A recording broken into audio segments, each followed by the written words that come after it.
Olá pessoal, tudo bem com vocês? Aqui é a professora Laís Rocha, sou professora de Geografia e o tema da aula de hoje vai ser a sub-região do Nordeste e o Sertão. Para você que está chegando agora, já tem outros vídeos falando sobre a Zona da Mata e sobre o Agreste. Na aula de hoje a gente vai conhecer um pouco mais dos aspectos físicos e econômicos dessa região do Sertão, tá? Vamos lá? O sertão, localização e condições naturais. A gente vai iniciar conhecendo a localização do sertão. Coloquei para vocês um mapa da região Nordeste, os 9 estados que compõem essa região, e em destaque em vermelho a sub-região do Nordeste, que ela é a mais extensa, tá? Ela vai se localizar entre o Agreste e o meio norte e se estende até o litoral setentrional do Nordeste, chegando às praias do Ceará e do Rio Grande do Norte. Nesse litoral de solo arenoso, vai ter o destaque o cajueiro, tá? Cuja exploração ela passa a manter muitas famílias que moram ali. O cajueiro é uma planta nativa do Nordeste que ela tem uma considerável capacidade adaptativa a solos de baixa fertilidade e a temperaturas elevadas. Essas características tornam o cajueiro uma importante fonte de renda para os estados do Nordeste, principalmente para aqueles que possuem regiões semiáridas, tá? E o clima, professora? Nessa região do sertão, o clima vai ser tropical semiárido, com 6 a 8 meses secos por ano. Entretanto, existem áreas onde a semiaridez é mais acentuada, com 9 a 11 meses secos. É esse o caso da parte do sertão da Paraíba, onde se localiza Cabaceiras, município brasileiro de menor média anual de chuva, que em média é de 278 milímetros. No clima tropical semiárido do sertão, além de escassas, as chuvas são irregulares e mal distribuídas no decorrer do ano. Coloquei aí a imagem, né, da região Nordeste, a diversidade de clima que vai existir nessa região. E se você prestar atenção, esse clima tropical semiárido, que está em laranja, é o que vai mais predominar no Nordeste, tá? É nessa parte aí maior, mais extensa. Vai existir outras regiões que vai existir uma umidade maior, mas o sertão ele vai ter esse clima onde a seca ela vai prevalecer de 6 a 8 meses por ano.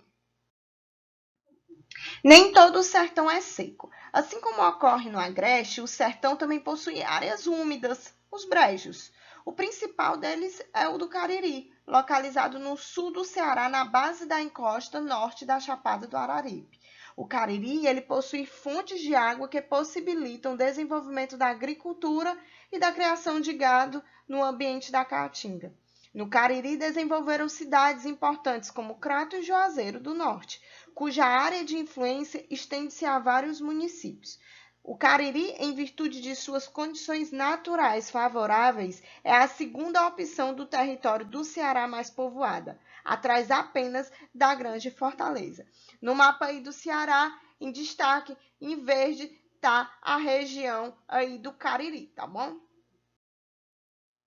E a vegetação e o relevo, professora? A vegetação nativa do sertão é a caatinga, que na língua tupi significa mata branca. Ela se encontra bastante modificada pela ocupação humana, que se iniciou na segunda metade do século XVI, com a criação de gado. O relevo ele vai apresentar diversas altitudes, com chapadas e depressões, destacando-se a Depressão Sertaneja e do São Francisco, por onde corre o importante Rio São Francisco, o grande rio permanente ou perene, o rio que não seca, que atravessa o sertão.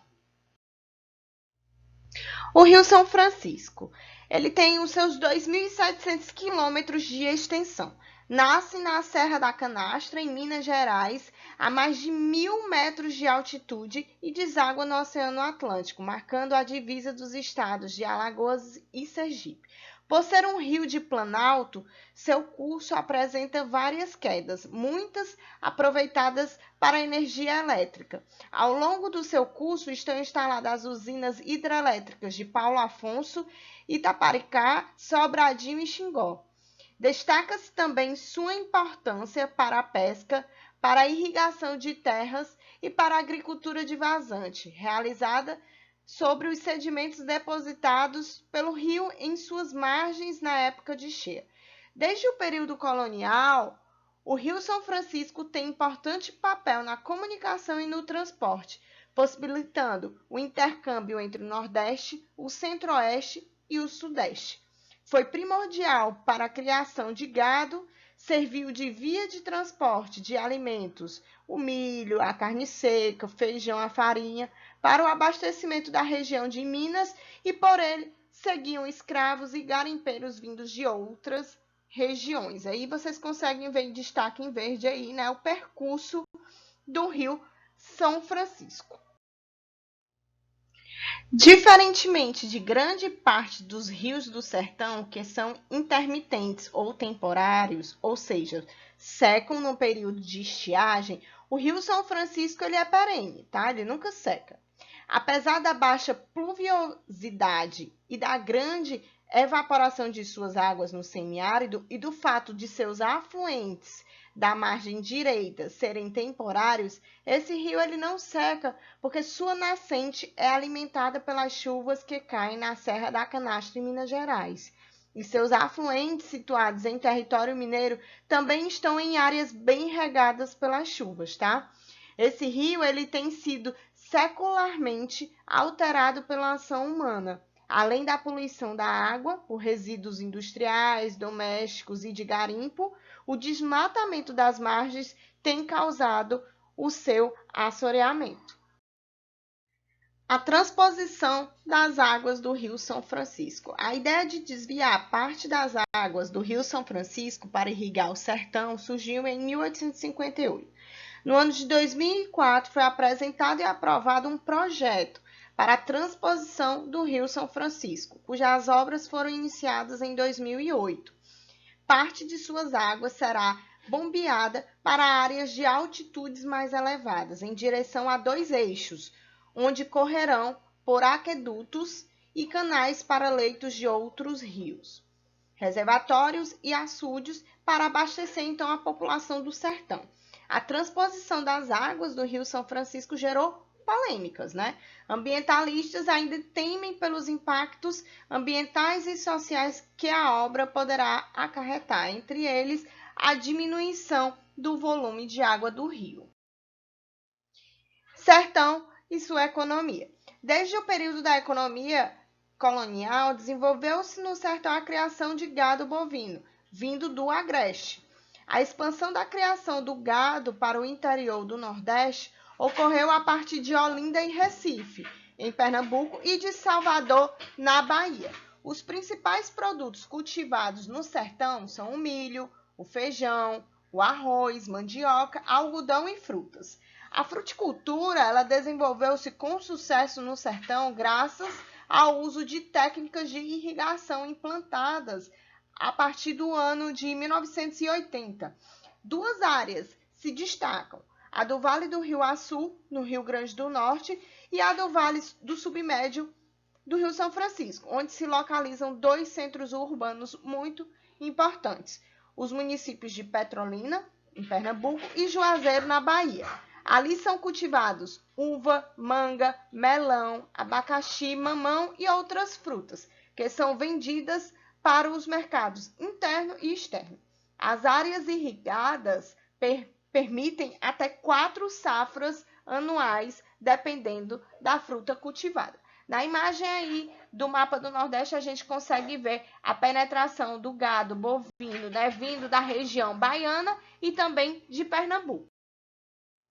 Continuando sobre a economia, essas áreas irrigadas, entretanto, elas são insuficientes para atender a todos os agricultores da região.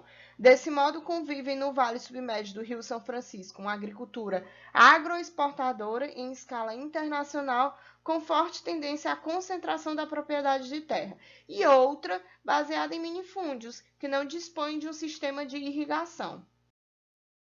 As questões sociais e políticas da seca. As secas prolongadas são um problema antigo na região do Nordeste. Há referências a elas desde o século XVI, e suas implicações sociais e políticas marcam a história daquela região. A indústria da seca. Durante os períodos de seca prolongada, muitas famílias que habitam o semiárido são penalizadas. Para minimizar esse problema, os governos federal e estaduais repassam verbas, dinheiro, aos municípios mais afetados pela falta de chuva para socorrer as vítimas e construir obras emergenciais, como açudes. Entretanto, nem sempre o dinheiro é aplicado de maneira correta. Muitas vezes, parte dessas verbas é desviada por maus políticos que se aproveitam do problema para fazer benfeitorias em suas propriedades. Esse tipo de prática ela recebeu o nome de indústria da seca. Entretanto, iniciativas da sociedade civil organizada buscam desenvolver outras soluções e romper com a lógica assistencialista do combate à seca e seus problemas. Pobreza, migrações e seca. A seca ela tem sido considerada de maneira incorreta a principal causa da condição de pobreza em que vive uma parcela da população do Nordeste, da migração de seus habitantes para outras regiões do Brasil ou da existência de famílias de retirantes. Na verdade, as principais causas são de natureza social e política. Os problemas ocasionados pelas secas poderiam ter sido superados se tivessem havido historicamente mais preocupação dos governos federal e estaduais em combatê-los, uma vez que existem desde muito tempo recursos técnicos disponíveis para isso, como a irrigação de terras. Cabe lembrar que as secas ocorrem no sertão e não na zona da mata. Porém, nesta última sub-região, por causa da pobreza de boa parte de sua população, muitos também migram para outras regiões do Brasil em busca de melhores condições de vida, tá? E assim a gente finaliza a aula com o tema do sertão.